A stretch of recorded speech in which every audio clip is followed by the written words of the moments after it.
It's Tuesday, April 26, 2022, and you're listening to episode 595 of Fear the Boot, a show about tabletop role-playing games and a little bit more. Running time for this episode is 38 minutes.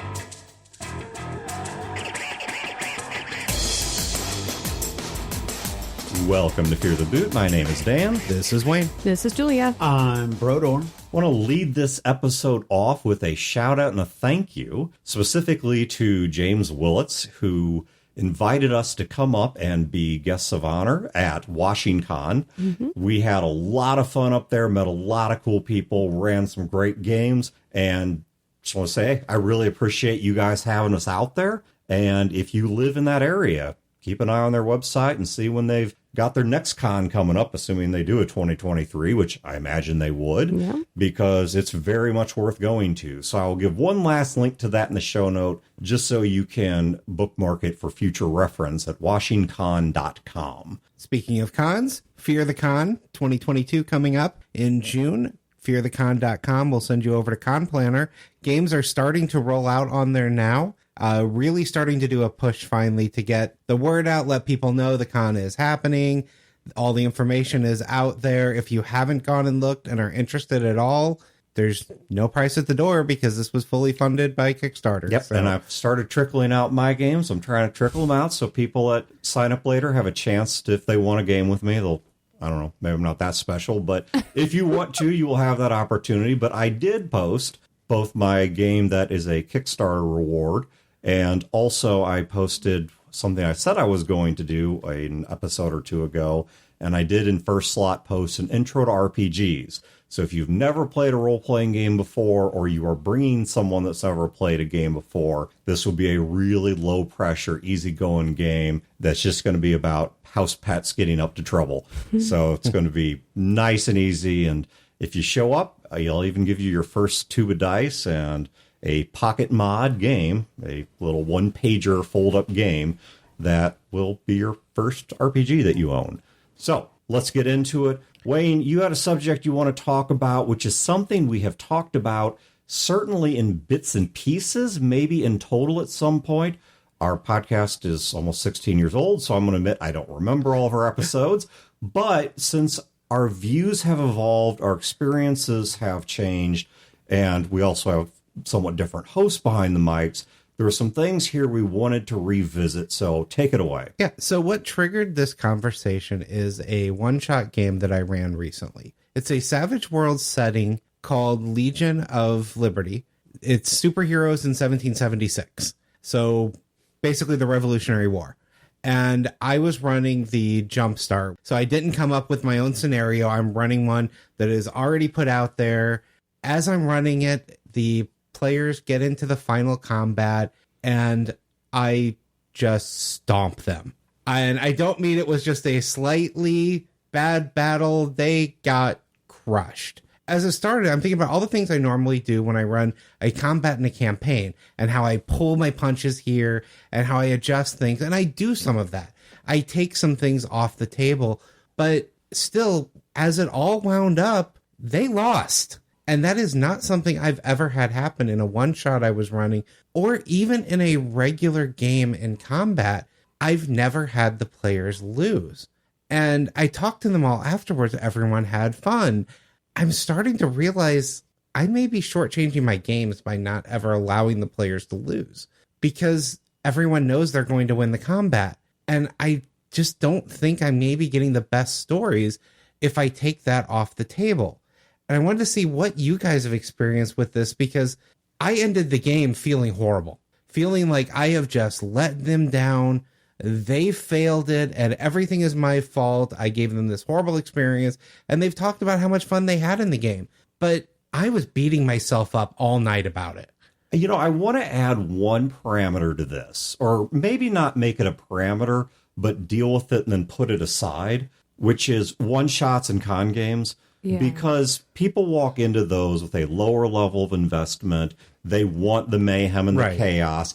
If their character gets killed, it's not like this was something they have spent the past year and a half investing in. Well, and the difference is with a con game and a one-shot, you don't have to deal with the aftermath. Yeah. With a campaign, you have to deal with the aftermath. And even if somebody else at the table is the one that killed you, I was running a Transformers game at a previous Fear the Con, and John Wells was playing Brawl, which is one of the Combaticons, and he killed most of the rest of the party. And fortunately, it was well into the slot, so everyone got plenty of playtime, but it was funny, you know, it was, and it's a one shot. So it wasn't like, oh gosh, now everyone just lost their characters for the next however many months or years we play this.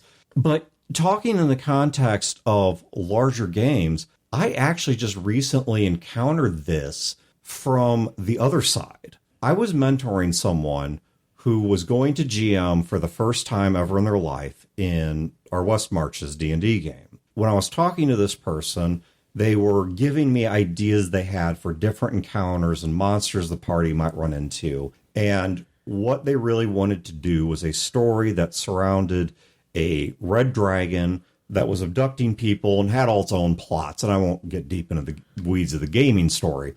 But I was looking at the monster manual and I said, okay, based on the party's level and composition, we could probably handle a young red dragon with a minor minion or two if you just want to spread things out so we don't kill it by action economy. If you don't know what that is, I'll link to a different episode and you can hear what I would say on action economy, or sometimes called turn economy. I said, conversely, we could probably take 2 wormlings. But I said anything beyond that, especially given the layer actions and the environmental actions and all that stuff the dragons get in 5e, it will be a massacre. I mean, it won't even be a fight. And when we started running the game master blindsided me a bit by when we were trying to judge the size and the power of the dragon in character. It came out, nope, this was an adult. Oh, geez. And I'm like, we're dead. This thing in a single round will not just kill one of us, it will kill several of us every single round. Within 3 rounds tops, we're all dead. And so we ended up escaping its lair, and we fled a distance before the red dragon caught up with us because it flies faster than we can run. It catches up to us, and it's about to land and make the attack. And in character, I turned to the other characters and said, we need to scatter in every different direction because that's our only hope, is that some of us can stealth away or hide, because whoever goes after first, at the very least, is going to die. We need to run in 360 degrees. And the game master took a step back when I said that and started to realize that, yeah, this was an overstated combat, and agreed to change it down to a young red dragon. And it was still a brutal fight, and some characters did get put into the death minigame, but no one actually died. Now, Wayne, to your point, what did I think of this? Weirdly, when the possibility came up of my character dying, and I like my character in this game, I was not profoundly bothered by it. And usually I would be, because I invest in my characters and I have all these ideas. And I think there were 2 reasons for it. One, I think a sense of real threat, because I'm kid gloving so much in the campaign, because there are first-time gamers and younger people playing. I don't want them to lose something that they care about and that to change their view of gaming. But secondly, as I came face to face with the prospect that my character may very well be destroyed in the next 3 minutes, suddenly my brain starts turning and I start coming up with alternate character ideas. I was like, I wonder how this group would deal with me bringing back Rot as a priest. Well, and I also think if combat isn't difficult or there's not that chance of death, then it gets boring because you don't have to be creative. That's what I was going to say. You just keep doing the same thing over and over again, and you don't have to come up with interesting ways to do things differently. Yeah, I deal with that a lot in our gaming. In our group, we typically don't die. So I just feel like I'm there to do the same thing over and over. Whereas if I did have some maybe more major threat, I might be more motivated to either, I don't know, build a character in a certain way that I wouldn't die as easily, or I don't know, maybe role play it differently, or think of alternative ways to fight something. Like you said, scatter in a bunch of directions. Like I feel like it would like wake up my brain a little bit more, but we typically don't. Instead of I fire a blast at it, oh, I look around. Is there anything interesting I can do to start turning things? I support this other character's action instead of just the same action over and over again. We'll stealth through the cave as opposed to attack it. Right. One of the other people in there is playing a werebear, and he's fairly difficult to hurt. And he was one of the characters that got put in the death minigame in the course of that battle. Yeah. And I think it definitely made him rethink his character a little bit, that I'm not completely unstoppable. I have to say, and I think this is true for people who study the martial arts. And certainly this is true for me as somebody who grew up regularly having the shit kicked out of me by my mom. Sometimes you need your ass whooped. Sometimes you just need somebody else to put you down and have you just recognize that there are other people who are bigger, stronger, crueler, faster, more experienced, and that the world is dangerous. Because frankly, I think it was Julia that said earlier that it gets boring. It absolutely does get boring. If I know I'm going to win every fight before I go into it, then why am I bothering to have the fight in the first place? Yeah, well, and if you think of some of the best stories out there where you have two forces meet each other, two characters meet each other and they fight, the best ones are when the guy that you're rooting for loses the first fight, has to come up with a way to then overcome, come back and fight again. And I think I'm robbing my players of that in my campaigns. Yeah, and something I will admit with our gaming group that helped, and maybe this could help with people who do want to explore this, is one of my GMs makes us make several characters. So for instance, in our werewolf game, I had to create one for each auspice and such.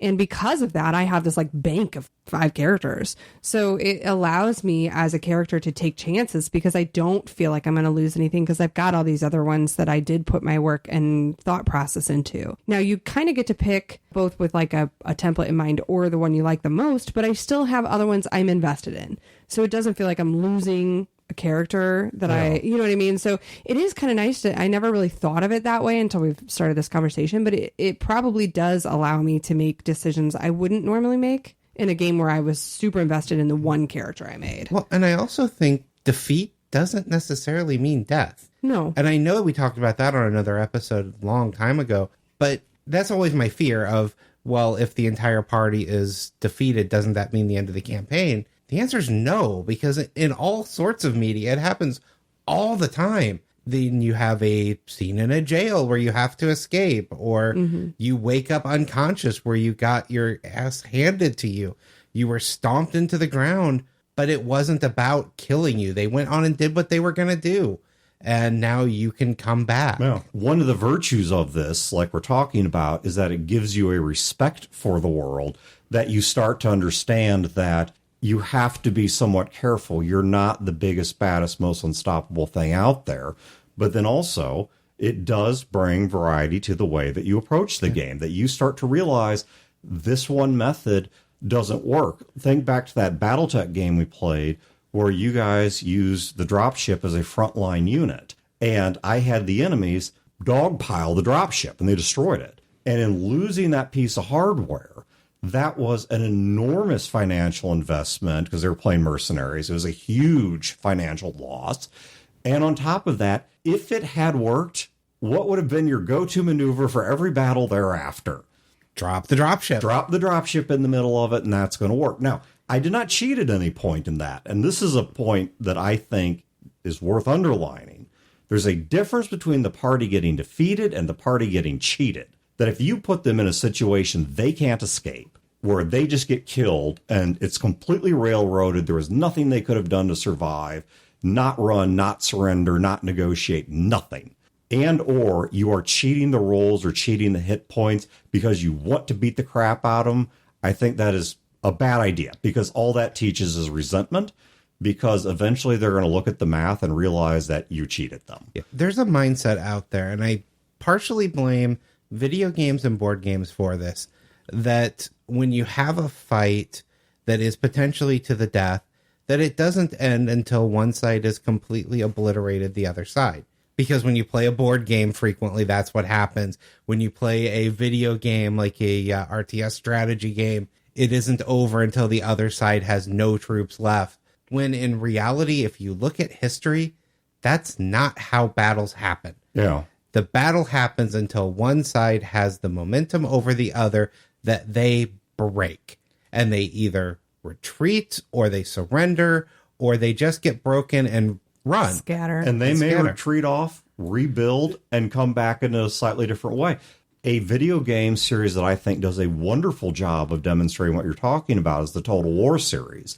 Because in the Total War series, you don't play to annihilate the enemy, you play to break the enemy. And when the enemy retreats, there are times it is best to take your troops and just flee the field. Because if you're close enough to reinforcements or a city or a fortress or whatever, you can take that stuff, pull it back, rebuild it, and come back with a rebuilt, maybe compositionally changed army and win what you just lost. You know what sucks way more than losing is that knowing you're going to lose and accepting defeat and looking your opponent in the eye and saying, I surrender. And if there is one thing that those obnoxious, pompous, arrogant people sitting on the opposite side of the game master screen cannot possibly do, it is admit defeat. And that is part of the problem, is that these stubborn SOBs and just dumb CNEC Tuesdays want to just dig their heels in and can't possibly admit that they've been defeated. You know, that's really true. Yeah, you're not wrong. Players will typically play until the last one drops. Yeah. The idea of running isn't something that comes up frequently. Part of that, I think, is because they've been taught that's what the people they fight do. They need to know that it is okay and acceptable for them to run or surrender, that it doesn't mean the end of the campaign, that it doesn't mean the end of their character. Otherwise, they're not going to be willing to do it. Yeah, see, okay. And here's where I get angry, because I am with you. And I think that I am old enough and experienced enough and mature enough at this point that my players can trust me. The problem is that people have a tendency to not do that. And even though they say, I trust you to not take advantage of me and to not violate my golden box, they still get so paranoid about their golden box that they don't want to let go, and they can't just let themselves. It's like me and pegging. I'm just not gonna do it. It's just not something that I'm into, and this may well be the hill I die on. Many players in my experience are that way about admitting failure. Oh, yeah. And I know them. And it's so funny, too, because my husband's one of them. And I know this because he'll watch me play like Assassin's Creed. And I'm very picky about how I assassinate people. And so it's just a weird sentence. And so if I jack it up, I restart. And he's like, why? You could have just fought everybody. And I'm like, no, I want to do it right, you know, and his thought is just barrel through and finish it. Yeah. And I'm like, no. There was a process I had here, and it didn't go the way I wanted. I'm going to come back. I'll go hide and drop the notoriety and come back. I fall on his side with that one. Although the hiding one is definitely that I would do. Yeah. Or come back. Like I said, I'll restart the I don't attempt. save scum on video games. Oh, I do. If I screw up, then I screwed up. And I will own it, and I will keep playing and move on from there. Well, it depends on the game, too. I will admit that. It depends on the game. But, you know, I will only revert to a save if I've hit a bug, or maybe if something else happened, like I'm in the middle of playing and somebody hit a doorbell and the dogs go nuts. Maybe then I might be willing to go back to a save, but not just because I screwed up. I guess I have a middle road. If I look for when the game is irretrievably broken, and I don't mean the code, I mean where I'm at in the game, I have screwed something up from which I am not likely to recover in any meaningful way. I'm playing an XCOM game, and the entire squad got wiped, and they were the only veteran soldiers I had. And the enemy difficulty's way up. We're that part of the game. Now you're going to have to rebuild, and you can't. I don't have sufficiently experienced units or enough stockpile of gear to ever bounce back from that. And so, boom, I'm going to reload that and play it a different way. Well, I think that actually raises an interesting point, is that the three of you are talking about replaying video games and re-engaging a scenario. That's something in role-playing games that we don't do. You have one shot at the encounter. And if it goes awry, if things go sideways, the dice go crazy, bad decisions are made. Well, and the dice was one of the issues in my example. But they rolled poorly. But we don't go back. Like, nobody at the table says, okay, Wayne, because it's wrong. Now, why is it wrong? Because it's wrong. Well, is it though? I mean, is it, if you're... Yes, it is. Because the one or two times I've seen it happen where we've actually rolled back either a session or events, it felt like the game lost continuity to me. It does. And it breaks the feel and the momentum. And then you start wondering, did I say that in the session that we now didn't do? Or did I say that in the session we did? Well, I guess, is there more merit in doing what we said where like Dresden is probably a really good example. Like, he would always get the crap knocked out of him, and then he would go do stuff to come back to that thing. So maybe is that the approach, that as the GM, if you notice that your people are gonna get wiped, and you can let them get beat, but in a way that they can come back to it. So it's okay, yes, let's okay, the big dragon, he does something and goes away, something distracts him that's bigger than you guys. Yeah, he's not, he's not there to kill you. He's making a point. Yeah, he's he trying to scare you stomps off. on you, but he doesn't need to kill you. Or even if people get killed, that does create both consequence, but also an interesting point of engagement in the story. Because let's say this dragon was kept as an adult, and we fled to the Four Winds, and some of us get away, some of us don't. You better believe that people that got away, coming back for a second round with this dragon is going to be high on their list of priorities. That's now game story. Yeah. We went out here once before. It was really dangerous. We need to be prepared. But when we get that revenge, damn, is it going to feel all the sweeter because of the fact that these two characters or whatever that we really liked and really attached to, they got buried by it. Yeah. And it's personal now. It's like the calm lands in Final Fantasy X, where all you do is spam so that you can beat the guy at the end. Anyway, sorry. There is a big difference between losing a battle and losing a war. You're never going to win every battle in a war. Mm-hmm. But we expect to do that in role-playing games. Yeah, yeah. Well, because oftentimes the GMs don't give you another option. Yeah, I was going to say, that's the thing, is you have to have another option. If the only option you have is war. And and I agree with Brodeur that oftentimes it's an issue of player obstinance or player pride or whatever it is, that the idea that I did something with a massive consequence to it is unacceptable. But I think equally, the game master oftentimes is like, you know what? Too bad. Pedal to the metal, even though the people are getting miserable, the players, all their expressions are sinking. This has gone too far. So I think so. Of course, you have to fight to the death because the game master will allow no other end of the combat. That is an incredible point that goes back to my example of my game. So what I didn't play the combat all the way out to defeat them all. Mm-hmm. Once one of them fell and the others had wounds because it was a savage world, and it was obvious they were not going to win.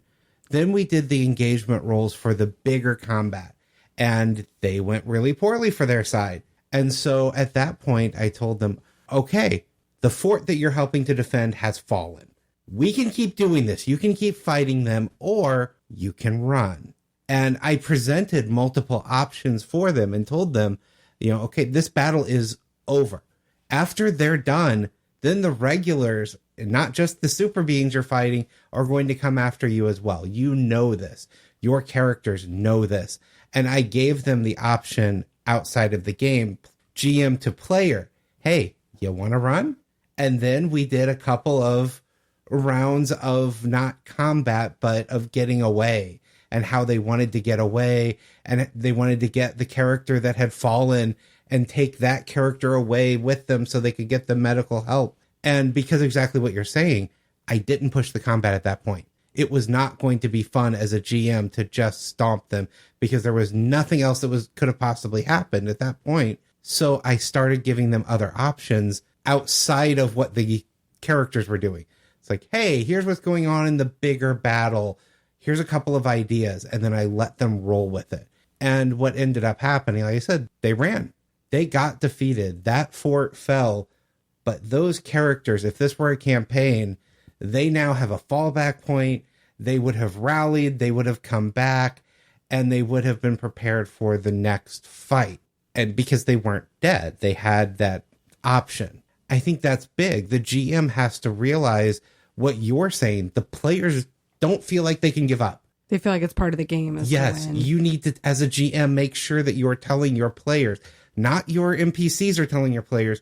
You as a GM need to come out to your players and let them know. No. Suggest lines of action. Yeah. There are other options. Yeah. Right? Yes. If you back them into the corner, They're going to fight. Yeah, then it becomes a TPK or nothing.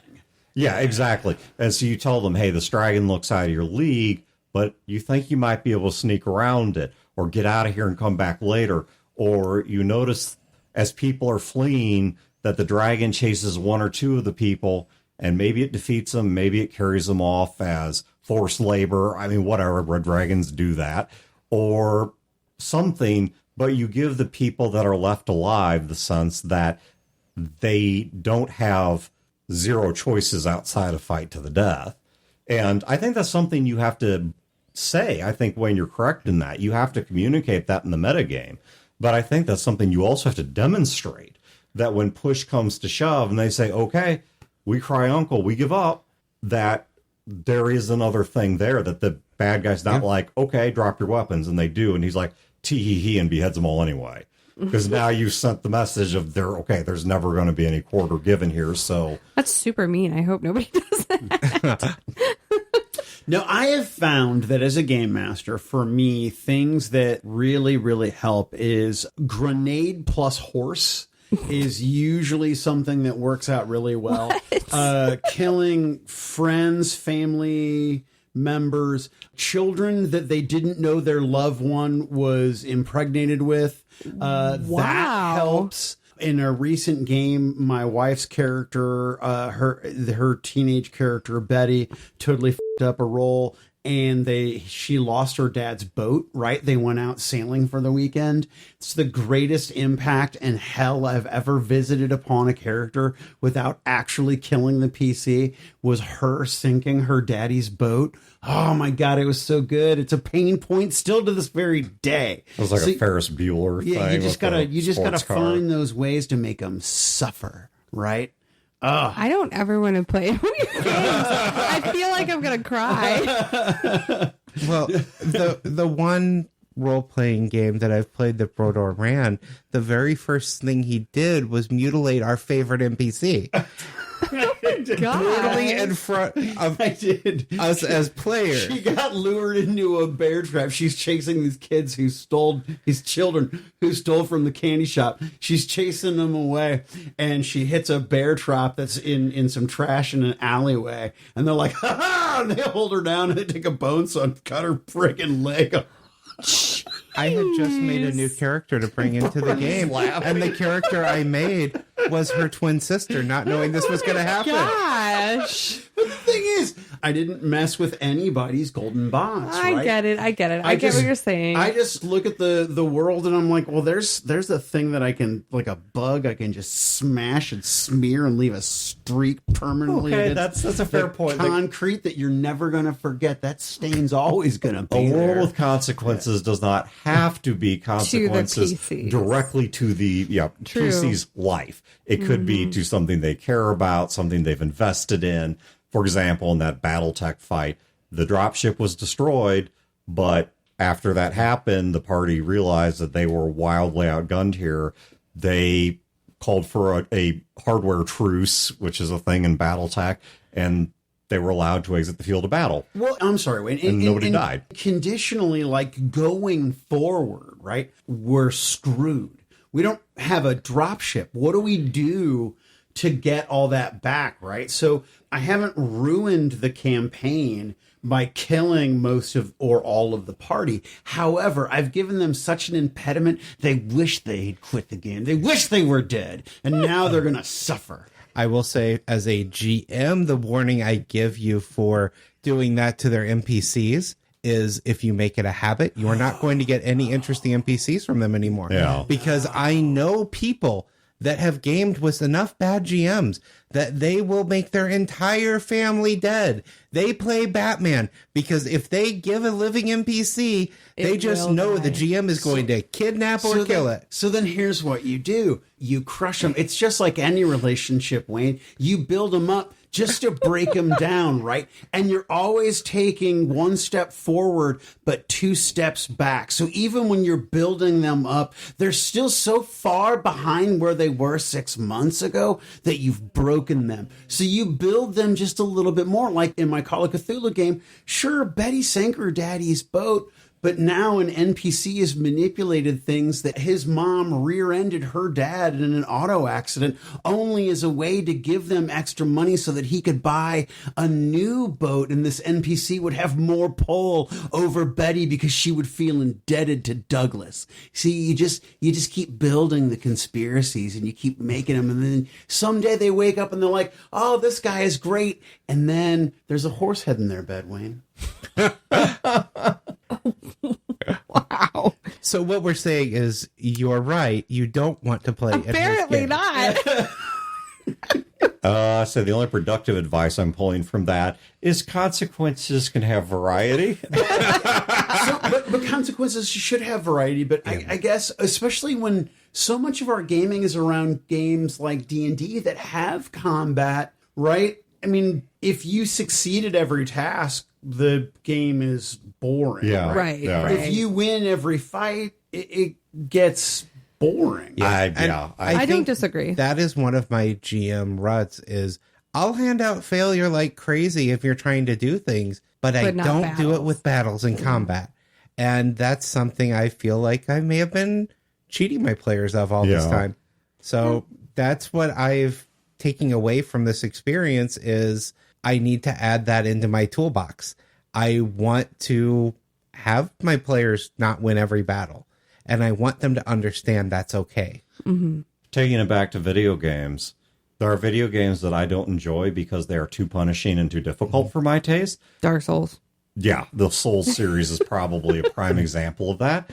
And then there are games that I don't enjoy because they are too easy. Yeah. I played the original Doom on God mode, and it very quickly got very boring. Oh, yeah. I remember Duke Nukem. You turn on the mode where you can't be defeated, and initially you think this is really cool. This is fun. And then you get bored with it in like 5 minutes. Yeah. It's just not fun anymore. That was one of the things that frustrated me about the most recent God of War game. Easy was too easy, but I thought especially once you got farther into the game, normal was too hard. Yep. And I wanted a mid setting, and I ended up having to flip to easy because it was like, I just ain't the Twitch gamer I once was. I probably never was.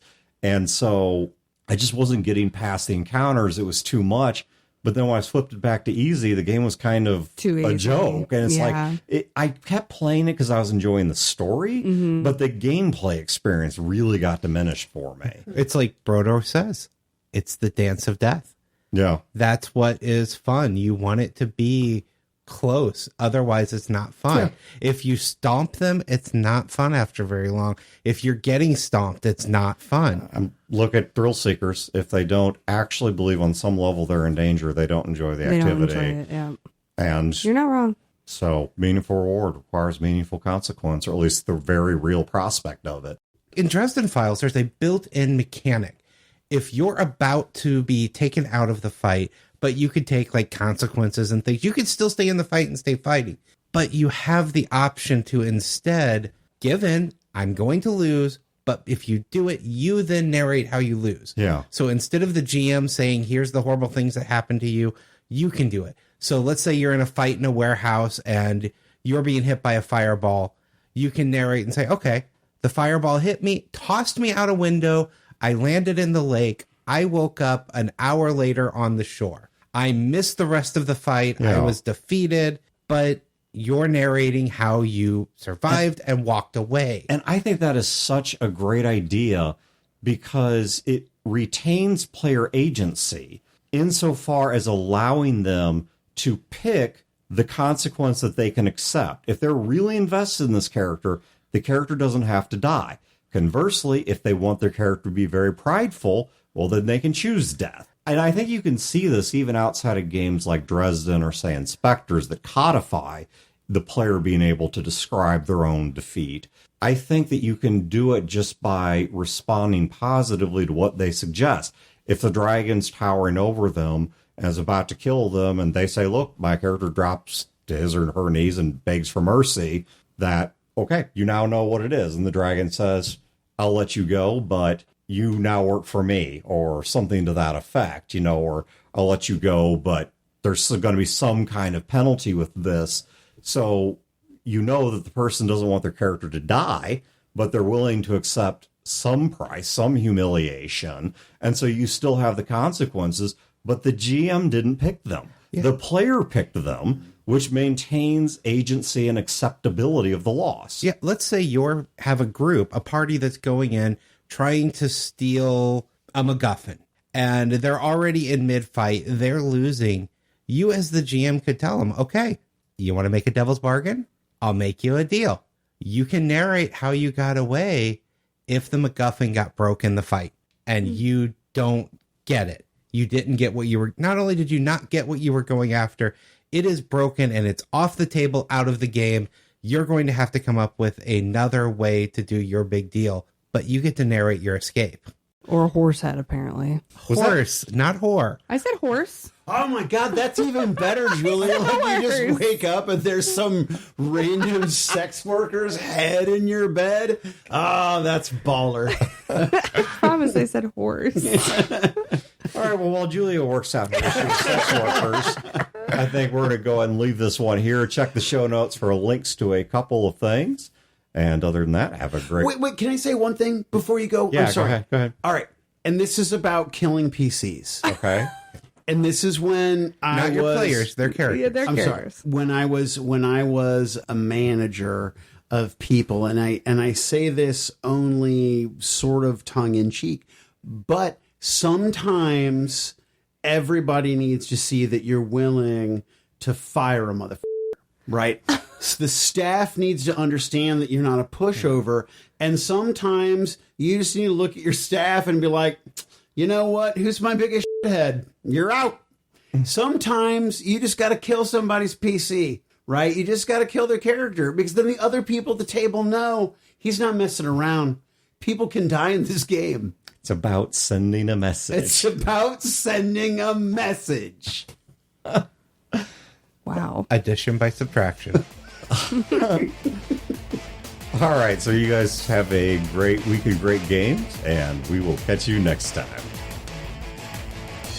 This has been a production of Fear the Boot, copyright 2022. Listeners are free to use this episode in a non-commercial endeavor, so long as credit is provided to feartheboot.com. You can find previous episodes and other resources at feartheboot.com. If you wish to support this show and its related endeavors, you can do so at patreon.com/feartheboot.